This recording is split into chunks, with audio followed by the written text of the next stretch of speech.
We are the flow. We are the ebb. We are the weavers. We are the web. Hey tubesters, so I'm kind of seeing if I can whip out all my YouTube Pagan Challenge videos today, just to get them done so I can do other videos. But today I'm going to be talking about the words inspiring and joy, and why I feel that they are effective words for describing paganism, at least to me. I always feel inspired, and this is to include witchcraft. So I always get inspired by other pagans and other witches on YouTube, mostly on YouTube because that's what I find, but sometimes by things I find online. For example, my Pentacle Plan and my Pentacle of Health, and I can't remember, but it's a septagram and it talks about the 7 components of health. Yeah, and those were all things I found online, and they inspired me to implement them in my practice to kind of bring the magic into the mundane and vice versa. And this is my second time doing the Pentacle Plan, so like I'm really excited, and that's because I got inspired to do something. I probably should move this book because I'm gonna get distracted. I was sharing in the last one with herbalism, I was sharing some like herbal knowledge in this book and stuff, and I need to put it to the side or I'm gonna get distracted. I should put this one aside too. And one of the, I think the devotion one, I was talking about some deities I'm gonna be working with. So I'm really excited, and also just the type of magical practice I'm going down. I'm still doing a lot of like chaos magic and the sea magic and all the things that I was doing before, but it's including new stuff. Anyway, back to inspiration. So, for example, when it comes to witches that inspire me, I was inspired to make my own blessed sand. I love smelling this so much, it smells so good. And isn't that beautiful? It's utterly lovely.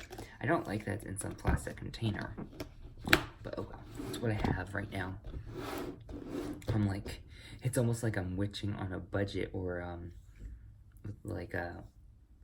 almost like I'm starting over with my practice with all this limited supplies, but all this desire to want to do stuff. That's how I was when I first started. What was it? 5 years ago now? Yeah, this October will be 5 years.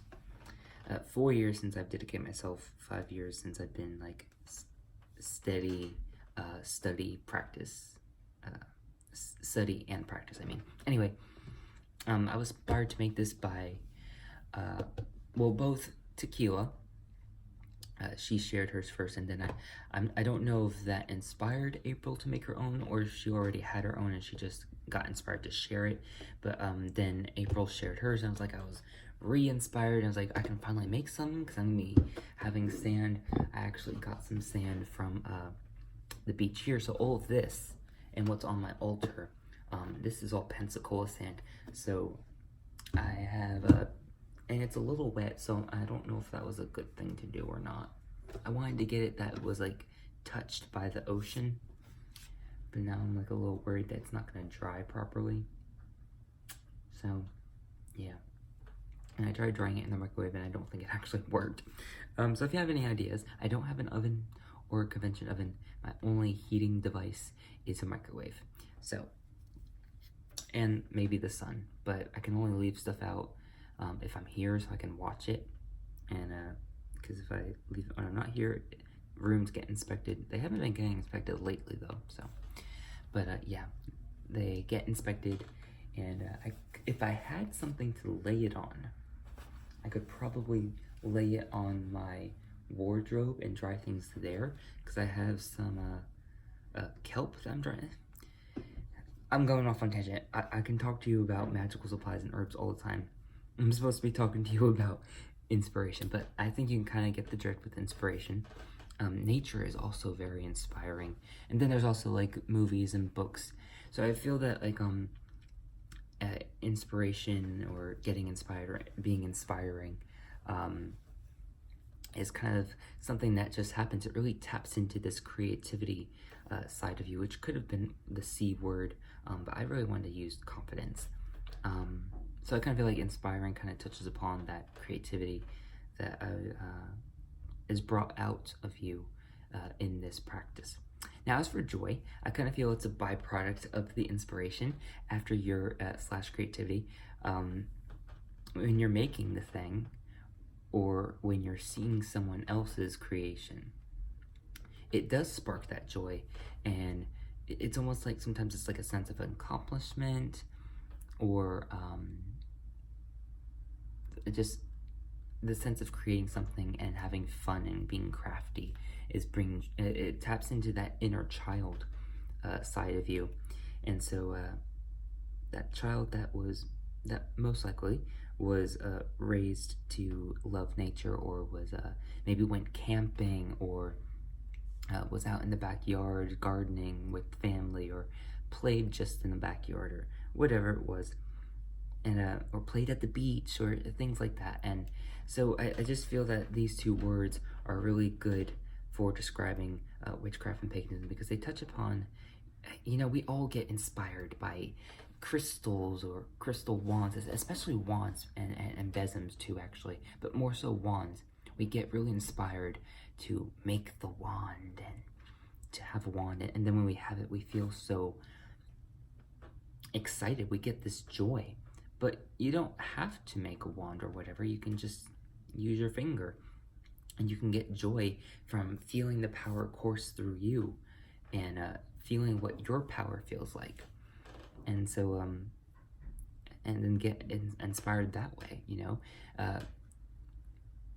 being a minimalist is, especially kind of into the practice of minimalism, or that's not what I meant to say. Bringing minimalism into your practice, your spiritual practice, can be very inspiring as well. It can also bring joy because not having a burden of having too much stuff, or having so much stuff and not knowing what to do with it, or like wanting to get stuff and then getting it, but then it's like, okay, now what? Did I get it just for the sake of getting it? You know what I mean?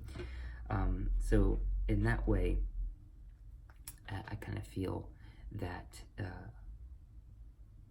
that's another outlet of these words being expressed in my practice. I think that's it.